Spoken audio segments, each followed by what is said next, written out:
we are, episode 4. Hi, Pops. Hi, Darren and audience. And for the audience, we started things off a little bit differently for this episode. We have a segment that we're calling Pops Jam. It's really just us picking a song and kind of jamming it out. And this one is a favorite of mine, and I think a favorite of yours. That was "Song for My Father," and it's a song that you do with your 22nd Street Jazz Band, right? That's correct. Yes.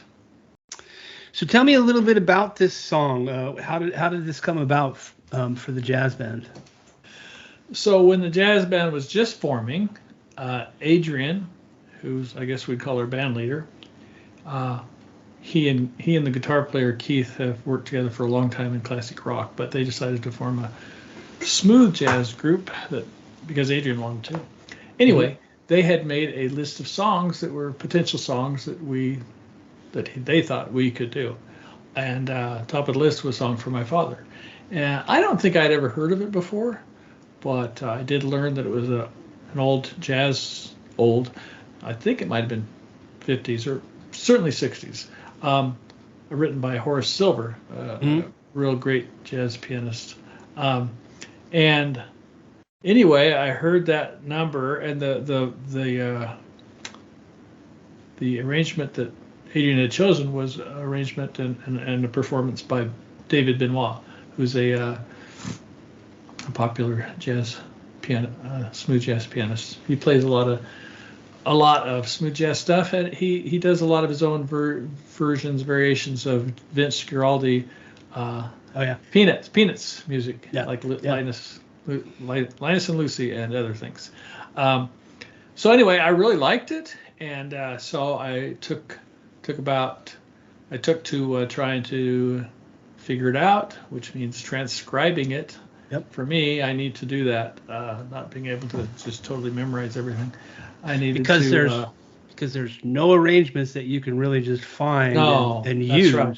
You had to put this together. You can find arrangements of "Song for My Father," but not the way David Benoit. Not the way that's done. So you had to put it together yourself, piece by piece. Which requires listening very carefully to everything that David Benoit plays, and eking out every note in a chord, for example. And there are some software tools that could help, but they only go so far, so you still have to use a lot of really hard listening to figure out everything. Anyway, so not only figure out the rhythm, but every note and how they're played. So that was a fun and interesting process. And when I got it together, the guys liked it, and they put it together. They put their parts together, and it's completely instrumental, the way we did it, and the way the 22nd Street Band did it. It's completely an instrumental number. So even though we have a vocalist now, this one doesn't require her to sing, and it's a fun number, and we usually use it as the opening number for wherever we're playing. Well, it's really a showcase number for me, having seen you guys play that live. It's a very impressive number. And I think one of the more amazing things for me is that you had to piece this together kind of note by note, because there's so much going on in your part. I mean, it must have taken forever. It was a very tedious, arduous task, and I would say, I don't even know how many hours, 40 hours of sitting down. I mean, total, probably. I would say at least. Easily that. I mean, because, there are times I sit down to transcribe other pieces, and I might finally get around to sitting down at like 10 in the morning before I know it, it's 4:30. And so, there's large chunks of time, and then you come back to it the next day. And so, and the "Song for My Father" was the first one. I'm sure it took even longer because I wasn't as experienced. Right. Well, and the arrangement that we put together isn't even the whole song. I mean, we just kind of put a few pieces. We we got to one part and then we just repeated and it went to an ending. And so we got to this part and we went to the beginning. But it really, the way David Benoit plays it and the way we do it, it carries on. I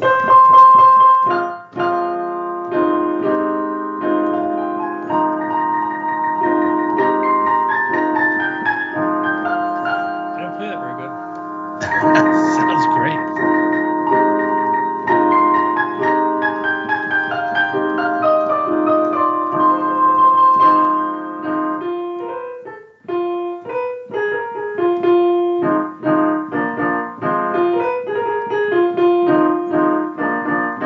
Anyway, very rough. Yeah. It goes on. It even gets even crazier. Like.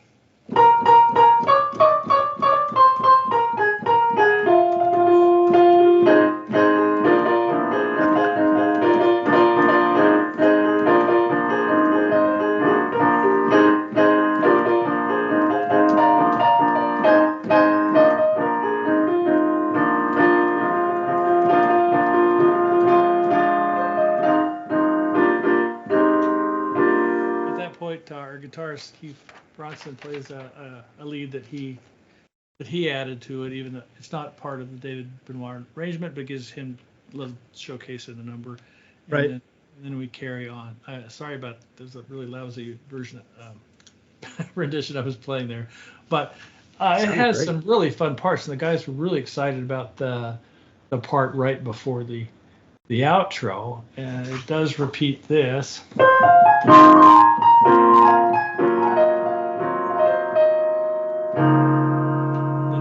Then it goes into this, which is fun for them and me.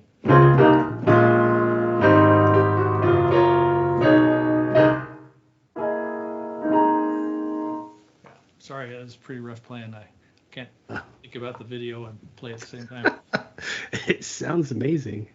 I love all those juicy chords in it. I love the chords and I love all the syncopation stuff that's there. It's just so much fun.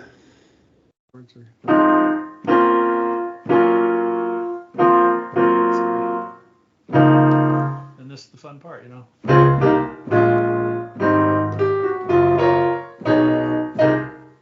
Yeah, they really love that part. Yeah, it's cool. And like I said, it is a showcase piece in my opinion. You know, it really highlights you on the piano, I think. Yeah, it was a little scary when they first came up with the sets, and the first number on the whole on set one, Song for My Father, and I'm going, what? I have to start? I'm you know, these other guys have been playing for years, and I'm green, so oh well. Yep. But you make it look easy. It's not. I know. I know. So this is going to be kind of like a segment that we do from time to time, right? Where we just kind of pick a song and we'll just kind of do a little bit of a jam session, maybe chat about some of the nuances of the piece. And yeah, I'm pretty excited about this segment moving forward. Yeah, we try not to bore too many people with it, but we're having fun. Absolutely. So that takes us to another segment that we were going to try today. It only makes sense that if we have like a High Pops podcast, we got to do some dad jokes, don't we? I think so. I know that you have no shortage of dad jokes. I'm not good at remembering on the fly, but I've collected some that I like. All right. Some of my favorites. Now, the idea, of course, is just like you've seen a million times everywhere else. You tell the joke, and if I tell a joke to you, you can't laugh or you lose. Yeah. I'm not going to laugh. And you have some jokes to tell me. Sure. Maybe not as many. I'll do my best. All right. This is a brand new one for my list. You ready? Now, are we going back and forth, or is it, well, you go until you make me laugh, and then, or what are we doing? We could try that because I don't think you have as many jokes as I do. Oh, yes, you do. Yes, you do. I forgot. I could probably keep up with you. Yeah. All right, let's do. No, we won't wait till you laugh. We just go back and forth. back and forth. Yeah, Are ready? we keeping score on who laughs and who doesn't? Oh yeah, we'll keep score. And let me ask, does a groan count as a laugh? Well, if 'Cause I that's think kind it's of the point of a dad joke is to get the groans, in my opinion, right? Like if you get that reaction, check the box. we could go that far, but I've seen it where that doesn't really count. You have to really, if you just straight face going, Yeah. No, I mean like a real groan, like a ow. okay, maybe, yeah. You know. Well, we could decide later, and then we'll put the scoreboard up in editing. Maybe we should just let the audience score it. You know, we'll just do it, and you guys let us know who won. All right, let's get started. Ready? All right. Yes. Okay, Darren. Before crowbars were invented, crows had to drink at home. I think that counts. Yeah, that counts. I'm afraid for the calendar. Its days are numbered.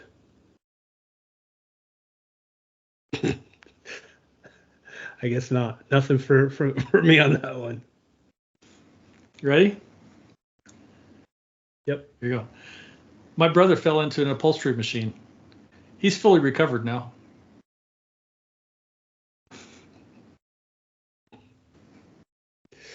My wife said I should do lunges to stay in shape. That would be a big step forward.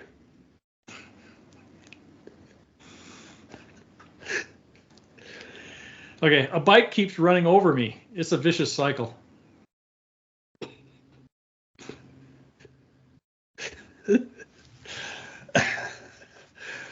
Why do fathers take an extra pair of socks when they go golfing? In case they get a hole in one.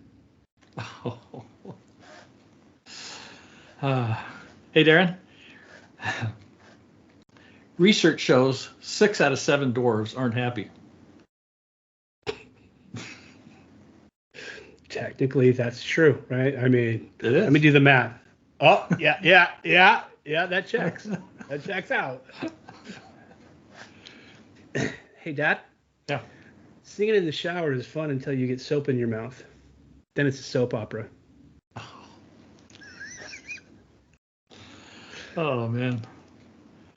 I'm terrified of elevators, and I've taken steps to avoid them. That'll work.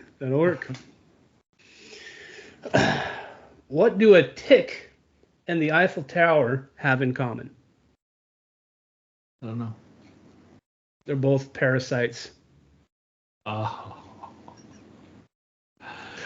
I ordered a chicken and an egg from Amazon. I'm going to see which one comes first. I actually like that one. That one's a good one.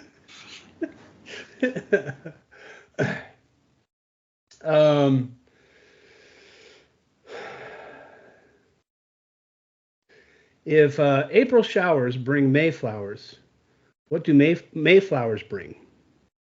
The Pilgrims? Yep. You got that one. Have you heard that one before? No, but it seems Just obvious. I found a 4-leaf clover. I was going to iron it to flatten it out, but I decided not to press my luck. Boo. I thought the dryer was shrinking my clothes. Turns out it was the refrigerator all along. Okay, I like that. Took me just a second. I waited all night to see the sun. I waited all night to see where the sun had gone. Then it dawned on me. How does dry skin affect you at work? I don't know.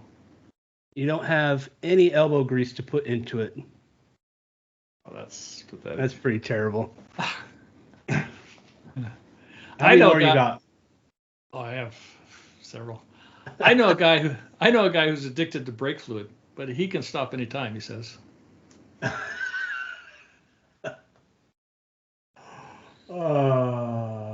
All right. You tell your bad joke and I'll tell mine. All right. This is my favorite bad joke. Are you ready? Bad dad joke. Okay, go ahead. I went to a zoo in Muncie, Indiana the other day. Muncie. Uh-huh. Muncie, Indiana. All they had was a dog. Oh. It was a Shih Tzu. Okay. The dog. The or dog. the zoo. The Yeah. dog. The dog. The dog. All right. Well, here's one for me. Last week, a friend told me that a banana a day would keep my colon clean. I just wish he'd told me to eat it. It's pretty bad. That's a pretty bad one. I was going to tell you a time traveling joke, Darren, but you didn't like it. Man, wait for it. I got it. Yeah.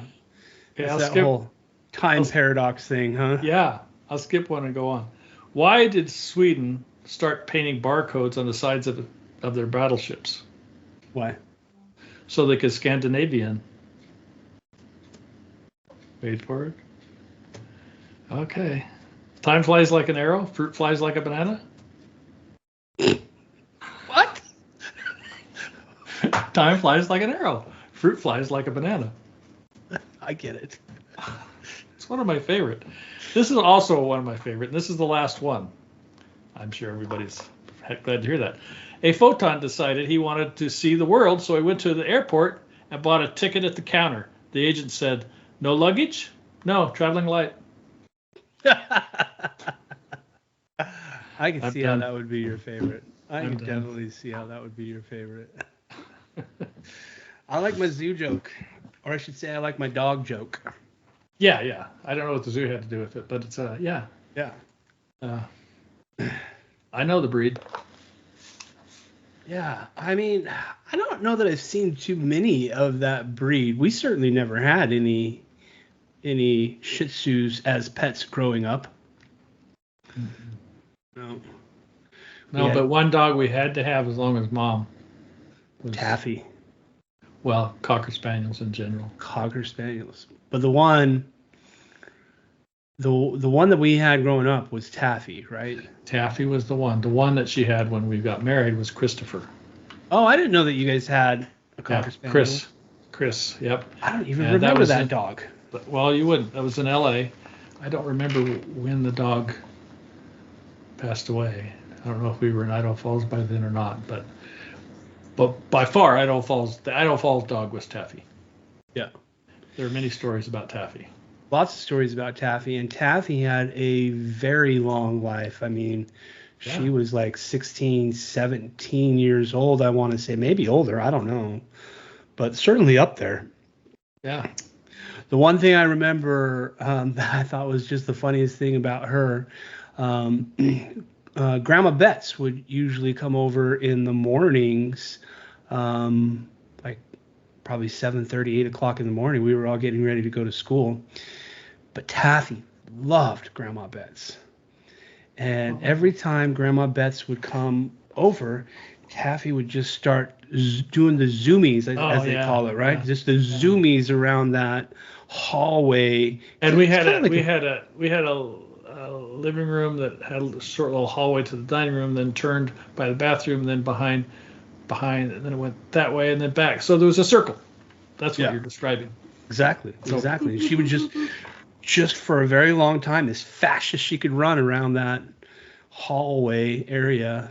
It was just the funniest thing. And every single time Grandma came over, that's what happened. Yeah. He was excited. After a while, I mean, Grandma just lived with us, and so that kind of stopped. But it was sure fun to watch. Taffy had lots of stories. The one I remember amazed me. And she was getting older, and I think every cocker we had this characteristic. They just start not caring about whatever you've taught them to do. Oh yeah. Just like, yeah, the heck with you. I'm going to do what I want. And so Taffy at one point somehow figured out how to open the refrigerator. She did? Yes. She opened the refrigerator, and on the bottom shelf or whatever, there was a ham. And she took the ham and ate it. Really? Yeah. It's like, what? How is this? I got a little piece of Velcro and used it as a thing to keep the refrigerator door closed because Cocker Spaniels opening the refrigerator. Sadie also had a ham incident, but before I tell that story, I want to add one more thing about Taffy. So, yeah, that was Mom's dog, right? That Taffy was, yeah, that was Mom's dog, and like she was involved in lots of things. You may recall, I think it was episode 2 with Kelly, where she showed a picture of me. I think I was in junior high. Yeah. And, the pictures things was also a mom thing, as I recall. Like, she picked out like what I was supposed to wear. She told me when to show up and like do this. And this particular one, I had to have Taffy in my arms for these junior high pictures or whatever. But Kelly had that copy from episode 2. Do you remember? Right, I do remember it. Yeah. Yeah. Yeah. I never did really figure out why you were holding her, but yeah. It was definitely a mom choice. Okay. I don't think I was too happy about it, but I did what I was told sometimes. For that one time, I guess. For that one time, yeah. Sadie also had a ham incident. So Sadie was a dog that I got pretty much without you knowing about it. You were very much. I knew you guys, Mom and you left for Rexburg to look at a wolf dog. Yep. And I, as they say, put my foot down. Do not bring a dog home. Mm-hmm. And so, of course, you brought a dog home. Of course, we brought a dog home. And it was a wolf hybrid pup. And we ended up naming her Sadie. And ironically, Sadie was a dog that I wanted. But ironically, she kind of became your dog after a while. She did. I don't know. I had more time or whatever to spend with her. And a dog like that needs a lot of time out of the house. Oh, you loved it, though. I did. Oh, no, I did.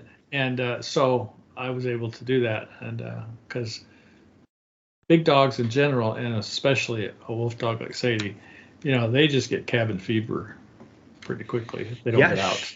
When she was very young, I think she destroyed a couch. She did. Yeah. That was more than just cabin fever. That was part of growing up. That was her teenage years or something. Teenage years, exactly. Yeah. But she was a wolf hybrid, and so she was very much that opportunist that you really could not. I mean, we didn't have any success training that out of her. I mean, she knew better, but she would just do it anyway. Mom and I took her to dog training classes, and she did, she was capable of learning. Yeah. She's very smart, and she did learn, but it was only when she wanted to. On her terms. Yeah. Yeah. And one of the ones that was really hard was she would literally take food out of your hands, off the counter. If she saw an opportunity to grab some food, she would do it. And I remember one time she grabbed a ham off of the counter, and I just heard Mom shouting at Sadie, and I came running in and see her running into the backyard with a ham, and I literally had to stick my hand down her mouth to rip that ham out of her because she would not let go. I mean, right. That's the only way you were getting it. And she had the wolf characteristics of the pack, and there's a hierarchy, and we had to do things to show dominance over her, because it was built into her by nature to want to go up the ladder. Go up the ladder. Always test. Yep. Wanted to be the alpha dog. It's like a velociraptor, right? Always test. Yeah, exactly. and so Grandma Bess was not good at this because she's a little bit nervous around Sadie, but Mom and you, as you just explained, would reach your hand down her throat, and there was also a thing you did where you put them down on the ground, you put your hand over their neck, and it may have seemed cruel, but it was just that's what dogs do. You say, you submit, You submit. I'm the alpha. And it really wasn't like holding her down. You No. just put her into No, it a submissive wasn't thing and just Yeah. kind of put your hand, Right. on top of her to show that that kind of dominance. It wasn't we were pinning her down by any No. shape or form. Well, So this is a very different dog. This was very different dog. a wolf pack animal, and you had to Yep. and you had to remain dominant, or you'd regret it. Yeah, but we had lots of dogs growing up. I mean, I've always kind of had a dog, I guess, for the most part. I can't think of a time when I really didn't. And just to go back to Cocker Spaniels for a minute, we did also have another Cocker Spaniel named Maddie at the time, same time we had Sadie. So Sadie and Maddie didn't always get along, but Now that was Maya. was it just Maya? I'm sorry. Yeah, because after Sadie. So yeah, okay. But we had Maya. But I can say the same thing. Sadie and Taffy kind of tolerated each other, I suppose, right? Yeah, I think that's right. They kind of just tolerated each other. But Taffy was also older, and I think did a better job kind of keeping Sadie in check. Yeah. Maya, on the other hand, would sometimes just go after Maddie. Yeah, that was interesting too. So we had Sadie. Sadie, unfortunately, was hit by a car. I had her out on my bike in the hills, and a gunshot that spooked her. There was a gunshot, and she took off running. Yep. I mean, unfortunately, people were using that area so close by as a gun range. And she took off, and we searched and searched, put up posters, and then finally somebody told us that she was hit by a car. So, but part of that search. Oh yeah, good point. Part of that search. Before we knew she had been hit, we were still searching. There was an ad, or somebody called. I think it was an ad. Yeah. And I said, see, that it could be. The description was like, maybe that is Sadie. Well, she described her as like having these mask markings similar to what Sadie had, and she said she smiles like this and she's female and she smiles, and I was like, man, that sounds like Sadie. And so we jumped in the car after work, and it was a rescue situation. She was just like a foster home, and they had found this dog, and so they kept it in the house and looking for the owner, and they hadn't been able to find the owner, and so we got there, and well, obviously not Sadie, but then really, a week later, really great job, a really great dog, and when we realized Sadie was gone, we thought, I wonder if that dog's still available, if anybody's claimed it, and they hadn't, so we claimed her. We got Katie. Norwegian Elkhound. Yeah. Mostly. I mean, there may have been a little mix, but the most amazing dog I've ever had. She was amazing. Unlike, let me tell you, Sadie. If Sadie got out the front door, she was gone. Yep. You had to. It was a big effort to get her back. It would take two of us usually to kind of trap her between houses and nab her. And she'd get out. There was a neighbor down the street that had a screen door that didn't have a screen on it, and Sadie just went in the house and went in the closet. They called us and said, I think we have your dog. I don't remember that. That was Ray, Carrie's friend down the street. Oh. But things like that. She was gone. If we'd go out hiking, even in the hills where I would let her go, I'd let her loose. I mean, she would always keep a distance, but always follow from a distance. Yep. So she wanted to stay with me, but she didn't want to. On her terms. Didn't want to risk being caught. Yep. So we had a great time with her, though. I remember taking her up Table Rock, which is a big hike for those who may not know, up on top of a mountain. Anyway, took Sadie with me, and it was for girls' camp, I think. Yeah, and she had a blast, all the way up to the top, all the way back down. Got into the van. She had actually a hard time getting into the van. It was like she was worn out, sore. So I sort of helped her in the van, and so I stopped at a little store on the way home. Bought a little sandwich. I ate half, she ate half, and I thought, oh man, she's gonna have sore muscles for a while. I got home, pulled in the driveway, opened the door, she darted out.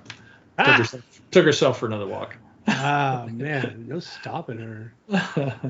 Yeah, me and we used to take Sadie and Justin's family had a dog named Ritz, who was a golden retriever, and so we would take Sadie and Ritz camping quite frequently. A few times it was more trouble than it's worth, but we had a lot of fun doing that. I remember one time we took them cross country skiing up in West Yellowstone. It's in the middle of the winter, so Sadie's just running around in the winter, and I used to love watching her run in the winter times. It was just an amazing sight to see. But everywhere there was lots of snowmobilers around there, and like you said, she keeps at a distance, but if she sees us kind of moving along, she'll follow. But every one of the snowmobilers swore up and down she was a wolf. Yeah, well, she looked like a wolf. And technically she was part wolf, but remember the time we had her up in Island Park and she found a raptor claw? That was the cross country skiing one that I was talking about. That was the same one? Yeah. Because she brought it back and she had something in her mouth and she brought it back and I pulled it out and it was like the foot of a raptor of some sort. Yeah. Talons and everything. And the tendon was still in place and you could pull it and make that's right. claws move. I don't know where she got that darn thing. There was one other story I thought you might mention. It seemed like, fill me on the details, but you had Sadie and you're crossing a river over a log and Justin pushed her into the water. You remember this story? I think I did. Well, I don't. This story, I think that Justin was involved because the funny thing was, Sadie got him back because he had left his car door open. So she went in his car and shook herself off. Oh yeah, it does sound familiar. There was a time that we had the dogs out, and for whatever reason, she found a very fresh cow pie. And rolled around in, how just like, oh, yeah, this is the best thing ever. And Justin and I were like, well, she's not getting in the car. I was like, I don't blame you. I don't take her in the car like this. And so we were kind of crossing the log, and I kind of gave her a little bit of a nudge into the river. Gave her a bath, huh? Yeah, exactly. So, the water may have been one thing, but it's probably a better alternative, right? Yeah. So, yeah, she was young. The river, it was like just a little section of the river where I wasn't really worried. But anyway, go ahead. But they don't like water. I mean, like most of the huskies that I have are not fans. Sadie liked water up to about her knees. Yeah. Up to about where her belly touched. But that's as far. She loved water, but that's no further. Yep. Yeah. By the way, my husky that I have now, same thing. Up to his knees, that's about it. Yeah. Now, after Sadie again was Katie, and one of the amazing things was instead of bolting, she loved to just sit on the front porch and watch people go by. She would let herself out. Yeah. Because we had that screen door that didn't quite latch very well, and so she figured out how to just kind of give it a push, sneak her head out. But she would only just lay on the porch. Yeah, she just liked to be outside. She didn't like to bolt away.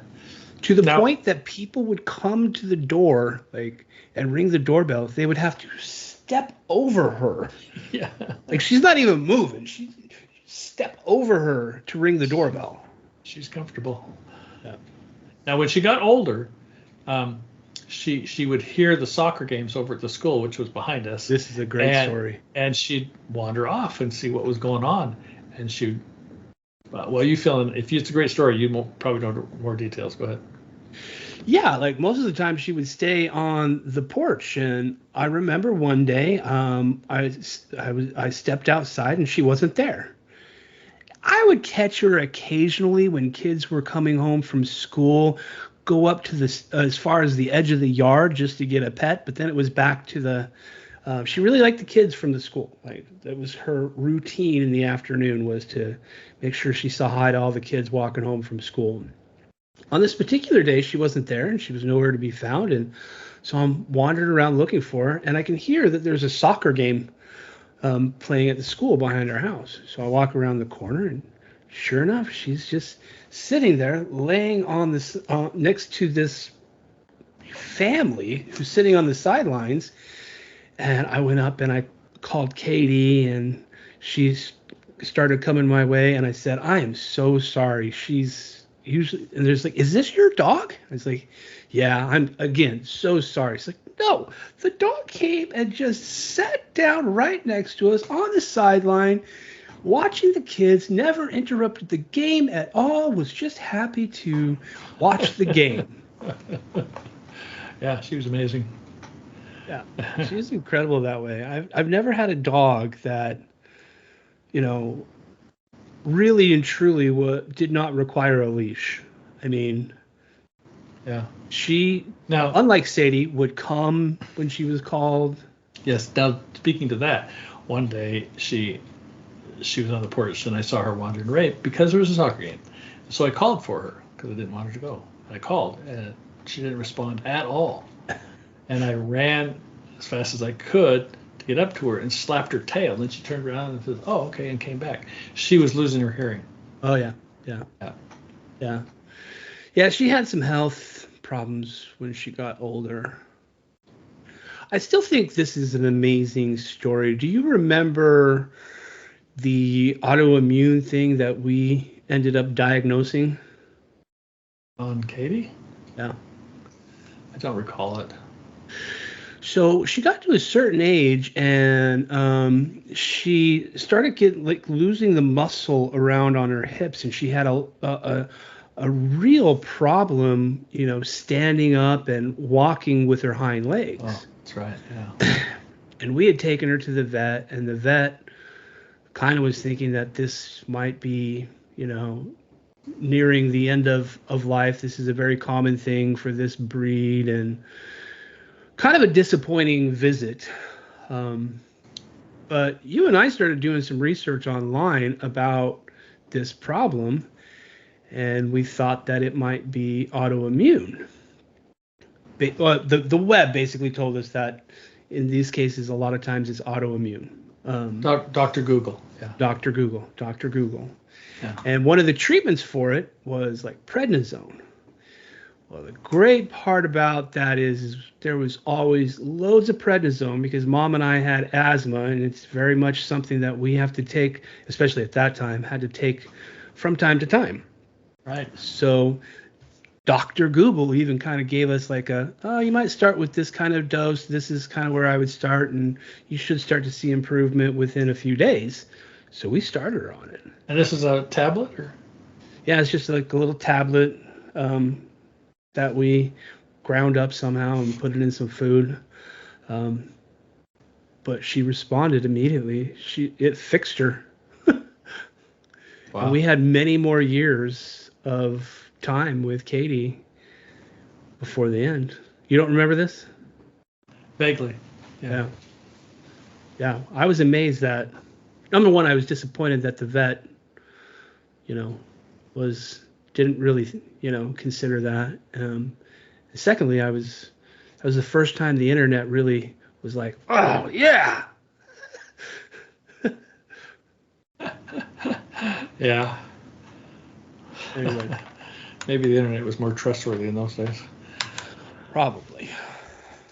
Well, there's other dogs to talk about, Maya and Ginger. Maybe we should leave that for another episode. They're the more recent dogs. Maya came to the Chateau House in the move, and Ginger was part of the Chateau House only. So, Yep. but in general, there's still a lot of dogs in the family. You have 3 dogs. We have 3 obnoxious dogs. Kelly had 3, recently lost 1, so she has 2. Kyle's family has been through several dogs. I don't remember how many. They have at least 2 now. No, they have 3. That's right. They have 3 dogs. But there's been many dogs in the past. So, yeah. But It's easy to talk about dogs. Dogs you can talk about, at Yeah. least for me, I can talk about forever. We'll remember We'll remember to talk about them next time, so we don't get too There's just lengthy here. so many fun stories. Yeah. So tell me briefly, Darren, some of your stories. I've written them down. Now we don't have to go into great detail, but one time Oh my I goodness. remember, This I is remember, I remember you calling me at work, or maybe it was Kelly. But anyway, you had a problem. You had been to the river fishing. Do you remember? yeah. So it's less fun for me, but I would imagine that um, basically everyone in the family could go on and on about stories about Darren that are not Oh yeah, always that mostly do not put me in a flattering light. oh yeah, oh yeah. But they're not all bad. They're just funny. This one was funny. And how old were you when this happened? Do you remember? Oh, I wasn't driving. I was No, you weren't driving. because I had rode my bike. I wanted to go fishing, and I rode my bike just down to the river in town, and I was trying to.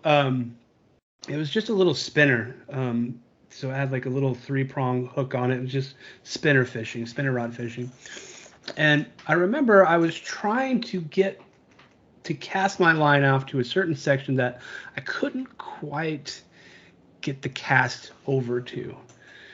So I had stripped out a good portion of line with the spinner on the end and whipped way back and threw forward.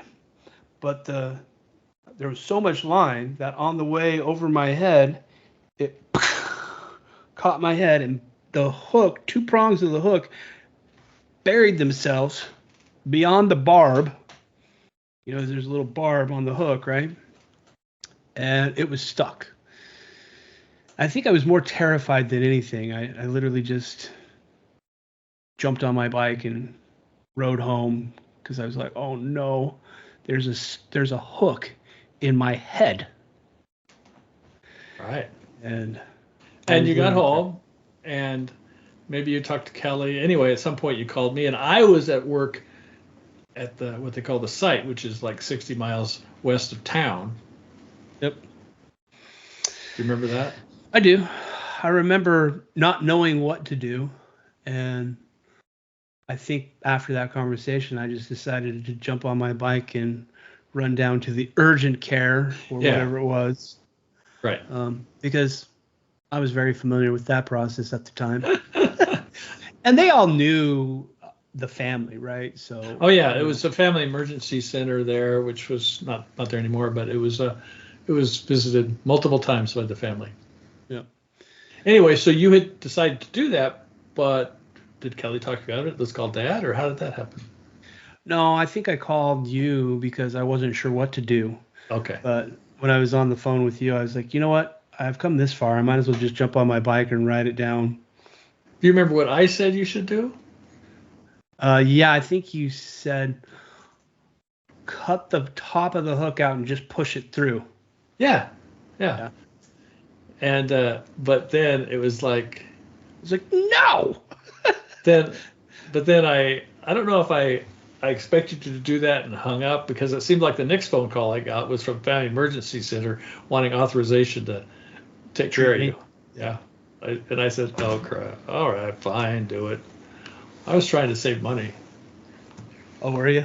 Yeah, just like, all you got to do is, I may have not known this. I may have asked somebody at work or something, but yeah, all you got to do is clip it off and then pull it through. Oh yeah, great idea. Get Callie to help you. Well, that goes along the lines of like, yeah, it's pretty smart, but it's also a little terrifying. I remember Grandpa Betts, like I blacked my toe when I was a kid, and Grandpa Betts was like, I'll fix it. And he went out to the garage and got a drill. Right. And I was like, no, you're not going to drill a hole in my foot. Of course, went to Dr. Call's office, and that's exactly what he did. That's what he did. Let me get the drill.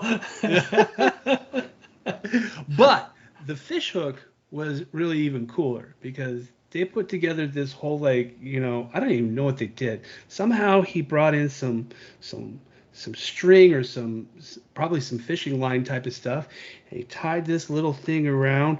Whatever it was, he was able to, as he pulled on the hook out, it pulled the skin back to allow the barb to come out. So I think it's probably good you went there, because I think I thought the barbs had entered and then come out again Oh no. through another part of the skin. And so that's why I was saying just cut the hook off and pull it out. But apparently that wasn't.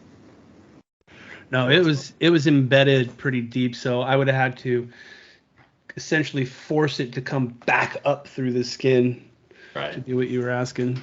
And I was like, heck no, I'm not doing that. Heck no, I don't blame you. All right, well, that's one of Darren's many episodes. There's too many. I don't. It's yeah. One of these days you should probably just get some of the other siblings, and I'll bow out of the episode. 'Cause, yeah, they go on. Yeah, we'd have to There's too many. write them all down. Yeah. I don't think they'd have to write them down. They remember them. Yeah. I have some other ones here, but time's going by here fast. I remember the time we went to. I knew you were big into Eric Clapton, so we got tickets to Eric Clapton, and it was down in Salt Lake, and we were up on like almost the top of the stadium, if not the very top. Yep. They had big screens, so it wasn't total loss. And so we were up there watching mainly the act before Eric came on. I can't remember his name. Robert Cray. Robert Cray was playing, and we were watching. We saw this guy wandering around near us, and I didn't know exactly what he was doing, but pretty soon he gave us tickets to sit down on, like, I don't know, row 10 or something on the side. It was really close. Like, it was pretty awesome. Yeah. It was one of the most amazing experiences of my life. I remember the guy with the tickets. He basically leaned over and said, "How many people in your group?" And I said, "Oh, it's just 2." And he said, "Oh, here, I got a couple of tickets for you. Right. Better." It's like, are you kidding me? This is awesome. Yeah, like the amazing part is like we walked down and like trying to find those new seats, and It was on the other side of the it stadium. was on the other side of the stadium, but like we kept getting closer and closer and closer, and we were like, "Are you kidding me?" Yeah, it was awesome.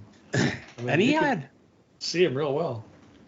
And he had 2 guitar players on that tour. This would have been like 2007-ish, somewhere in there. But on that tour, Derek Trucks, not Derek Trucks, is it Derek? Yeah, Derek Trucks was playing with him. Do you remember that? Oh, I don't remember. I just remember him and Robert Cray. Derek Trucks is interesting because he's a slide guitarist, but he plays with his fingers, and so he doesn't use a pick. It's just all fingers. Oh, okay. Gotcha. But what he's able to do with just that is pretty incredible. He's now in a band called the Tedeschi Trucks Band. Anyway, a lot of people probably don't care, but I think it's cool. Yeah. Well, you're the host, Darren, but I think we should move it along here. Let me ask you a question, okay? Uh-oh. Yes, go. Oceans or mountains? Mountains. All day. It's hard for me not to say ocean because I grew up near the ocean, and I do love the mountains. Love hiking in the mountains, and but ocean pretty cool. Yeah, but you grew up near the ocean, and I grew up in the mountains. Right. So I'm a mountain guy. I like the mountains, but anyway, what's your favorite comfort food? Probably pizza. Who doesn't like pizza? Ah, that's a good choice. Mm-hmm. I would say for around the house, peanut butter and jelly sandwich for me. I could eat one every day. I don't know why. Man, I don't know why. I don't know why. I love just love the simplicities, right? It's the simple things, right? Yeah. What's the best meal you've ever had? Oh, I don't know. I've had a lot of good meals. Yeah. I've been very fortunate to be able to have some nice meals at some very nice restaurants that I didn't have to pay for. So those are the best meals. So that'll be what I say, a free meal. A free meal. Yeah. That'll be my answer. One of the best meals I ever had is at Jaker's here in town, and we just went. It's a nice, very nice restaurant in Fresno Falls, and it was kind of a special. It's called London Broil. Yeah. And so I tried it. I've never had it before. Oh, it was so good. I just can't get over how good it was. And I think it may have even been on the regular menu, but it's not on there anymore. So if they ever had a special I knew about it, I'd go have it. What's the best London meal broil? London broil is really the cut of the meat, I believe, right? It's really hard. I tried to look it up, and it's kind of hard to define what it is. Different people do it differently, I guess. Yeah. But however Jakers did it, it was like amazing. It was so tender, and it was just melt in your mouth stuff. And anyway, what's the best meal you've ever cooked for yourself? I don't know. I think some of the things I like are the ones that are the recipes that I have never really tried before, and I slowly get better at doing. Because I like to cook. I like it. I enjoy doing that, and so I don't know. I really I can't pick one. Okay, that's fair. For me, it's I don't really enjoy cooking that much, but one day I decided I was going to cook brisket. Oh yeah. And I actually videoed it. I was going to kind of make a video of it, which I never accomplished. Maybe I'll get some excerpts from that and we'll put in here someday. But it was kind of funny. I didn't know what the heck I was doing, but I cooked brisket and it was fun to do. I don't know if it was the best meal, but it was the best fun I've had trying to cook. I'll tell you a cooking story though, real quick. I know we're getting kind of close to the end here of the podcast, but I'd always wanted to do a prime rib roast. Prime rib roasts are a little scary, right? Because it's such an expensive piece of meat to buy. I mean, some of the ones at Costco are like $150, and up. Right. Well, I found this one over just this last Christmas that I got like a 6-pound roast for like $80, and I was like, oh, this is great. I could try the recipe on this. I won't feel bad if it doesn't quite turn out the way it is. Well, the one recipe that kept coming up that is pretty incredible, because it was just somebody did the math on this and it worked out perfect. So the idea was you love this because it was a math problem. Yeah, kind of like, so the idea was like you season it up and you do it whatever you need to do. You put it in the oven at 500 degrees. And you do it at 500 degrees for 5 minutes. Like almost self-cleaning oven temperature. Yeah. And you do it for 5 minutes per pound. So this was a 6-pound deal, a 6-pound roast. So I went 30 minutes on this roast at 500 degrees. And then you just turn the oven off. So 30 minutes. 500 degrees, and then turn it off. Don't take it out. Don't open the door. Don't open the door. Nothing. You just, and 2.5 hours later, you come out and it's supposed to be perfect. The internal temperature is going to be perfect. Hang on. Where'd the 2.5 hours come from? Go ahead. You turn the oven off and you wait 2.5 hours. Okay. No matter how big the roast? Well, you start at 500. If it's 6 pounds, you go 5 minutes per pound. But the 2.5 hours, it doesn't matter what size? Doesn't matter. Okay. Doesn't matter. So I was suspicious of this recipe. I was like, sure. No way. This is like a homespun type of thing. So I have my meat thermometers. I got them in there and, shut the door so that everything's working. And I watched the temperature come up to the perfect done temperature right down to the minute. It was the most amazing thing I've seen, because like somebody had to do some serious math here to make that work. It's like some Newton's law of heating and cooling on steroids. It was just incredible to me. And it turned out great. I mean, I showed you photos of it. It was exactly what you want, a perfect crust on the outside, and then like nice medium rare in the middle. It was gorgeous. Yeah. It was still the strangest recipe that I've ever found. Yeah, it sounds like one you wouldn't have much confidence in. You're right. Yeah. Somehow it worked. It did. Alrighty. On that note, one more question, because there's a point to this. So, all right. Just briefly, best childhood friend. Best friend. Oh man. I mean, my best childhood friend, like when we first moved into the Sequoia house, I think it was like 1980 or 1981 or something like that. 1980. The very first friend that I made in that neighborhood was Nathan. Do you remember Nathan? Yeah. Huntsman, yes. And when I was a kid, like I think they moved in when I was in second or third grade or something like that. But for those 3 years, I mean, we were almost inseparable. I mean, he was probably my best friend, and we stayed in touch even because he moved just to Utah. But yeah. But I had lots of friends. Who's your best friend in high school?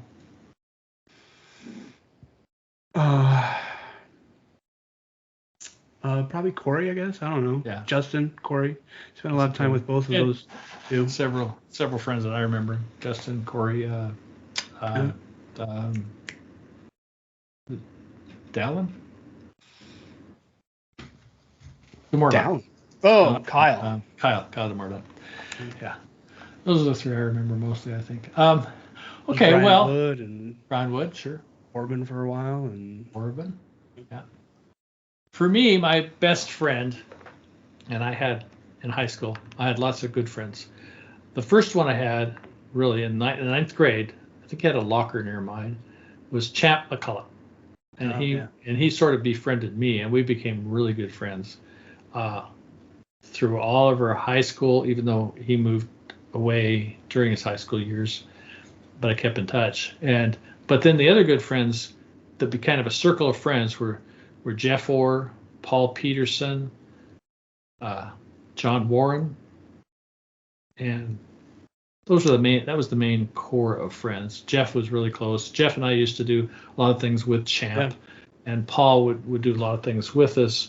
But I mean, we did crazy things like hide in Champ's car, and he didn't know we were in there, and he left, and we scared him, and we did a lot of things together.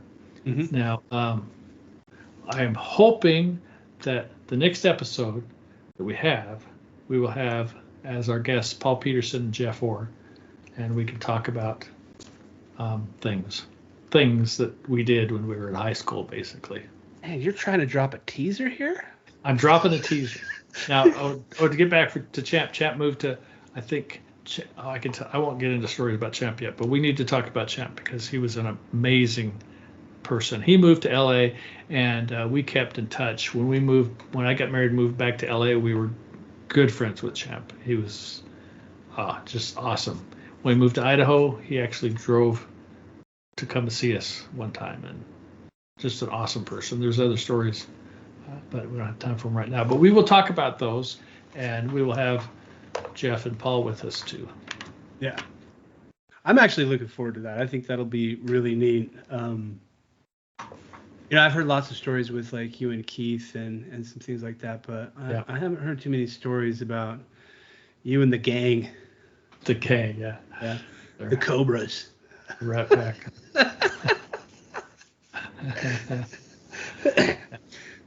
Should we end up doing it like, tune in next week. Right.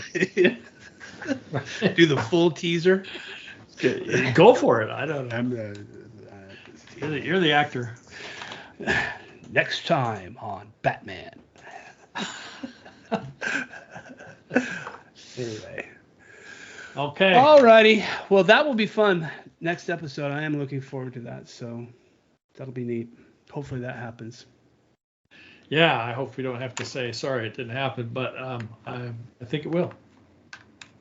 All righty. I think that's a good spot to end it. Yeah, thanks, Darren. Yeah. Thank you, Pops. Bye, Pops. Bye, Darren. Audience. I got it.